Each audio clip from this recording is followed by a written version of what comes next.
দক্ষিণ ২৪ পরগনার ভাঙনের ধুলাবালি ওরা রাস্তায় এক অদ্ভুত নজিরবিহীন দৃশ্য দেখা যায়। হাতে প্ল্যাকার্ড নিয়ে দাঁড়িয়ে আছেন একদল হিন্দু নারী পুরুষ। তাদের চোখে মুখে ক্ষোভ, পেটের ক্ষুধার লড়াইটা স্পষ্ট। সাধারণত ভারতের বিভিন্ন প্রান্তে গো রক্ষকদের দাপট দেখা যায়, কিন্তু এখানে চিত্রটা সম্পূর্ণ উল্টো। এই হিন্দু খামারিদের দাবি, আমাদের গরু বিক্রি করতে দাও, মুসলমানদের কোরবানি দিতে দাও। যে জনপদে গরুকে গোমাতা হিসেবে পূজা করা হয়, সেখানে কোনো একদল হিন্দু কৃষক তাদের মাকে কোরবানির হাটে পাঠানোর জন্য রাজপথের বিক্ষোভে সামিল। এই প্রশ্নের উত্তর লুকিয়ে আছে পশ্চিমবঙ্গের এক নির্মম, নাটকীয় এবং রাজনৈতিক চোরাবালিতে।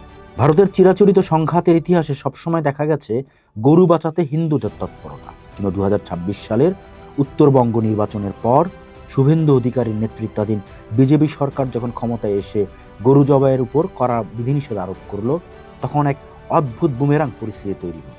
পশ্চিমবঙ্গের ২৪ পরগনার বামুনিয়া বা ভাঙড়ের মতো গ্রামগুলোতে কয়েক হাজার হিন্দু পরিবার বাস করে, যাদের একমাত্র জীবিকা গবাদি পশু পালন। তারা এনজিও থেকে চড়া সুদে ঋণ নিয়ে গরু পালন করেন, এই আশায় কুরবানির ঈদে সেই গরু বিক্রি করে তারা ঋণ শোধ করবেন এবং সারা বছরের অন্ন সংস্থান করবেন।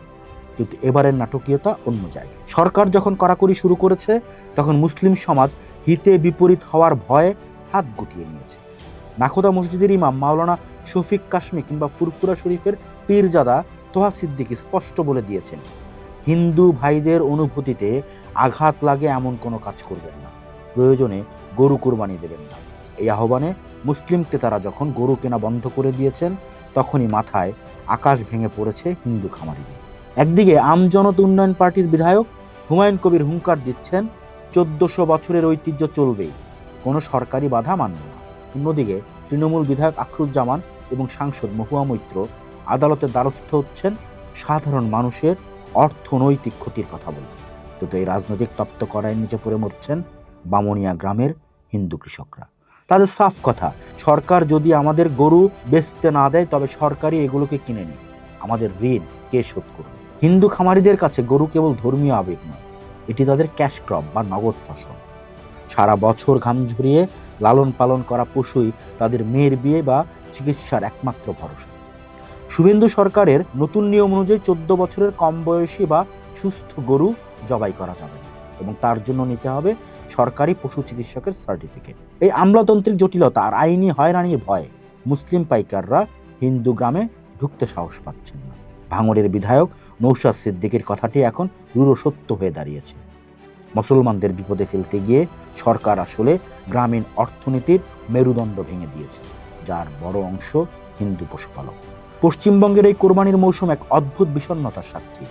যে গরু হিন্দুদের কাছে মা, সেই মাই আজ তাদের অভাবের সংসারে এক অসহ্য বোঝা হয়ে দাঁড়িয়েছে। হিন্দু খামারিরা চাইছেন বিক্রি করতে, কিন্তু মুসলিম ক্রেতারা রাষ্ট্রীয় রোশনালের ভয়ে না করে দিচ্ছে। ধর্মের নামে যে রাজনীতি চলে, তা সাধারণ মানুষের পেটের ক্ষুধার কাছে কতটা তুচ্ছ, ভাঙড়ের রাজপথে দাঁড়িয়ে থাকা ওই হিন্দু নারীদের আর্তনাদই তার প্রমাণ। ঈদুল আজহা ত্যাগের উৎসব হতে পারে, কিন্তু পশ্চিমবঙ্গের এই হাজারো হিন্দু খামারিদের কাছে তা এক অস্তিত্ব রক্ষার লড়াইয়ে পরিণত হয়েছে। রাজনীতির এই জটিল দাবার চালে গোমাতা কি শেষ পর্যন্ত কৃষকের অন্ন জোগাতে পারবে, নাকি সরকারি নথির আড়ালে মুখ থুবড়ে পড়বে গ্রামীণ অর্থনীতি? উত্তরটা হয়তো তোলা আছে ওই বিষণ্ণ রাখালদের চোখের জলে। সময়ের অন্য পাঠ দেখুন, থাকুন ঢাকা পেপারসের সাথে।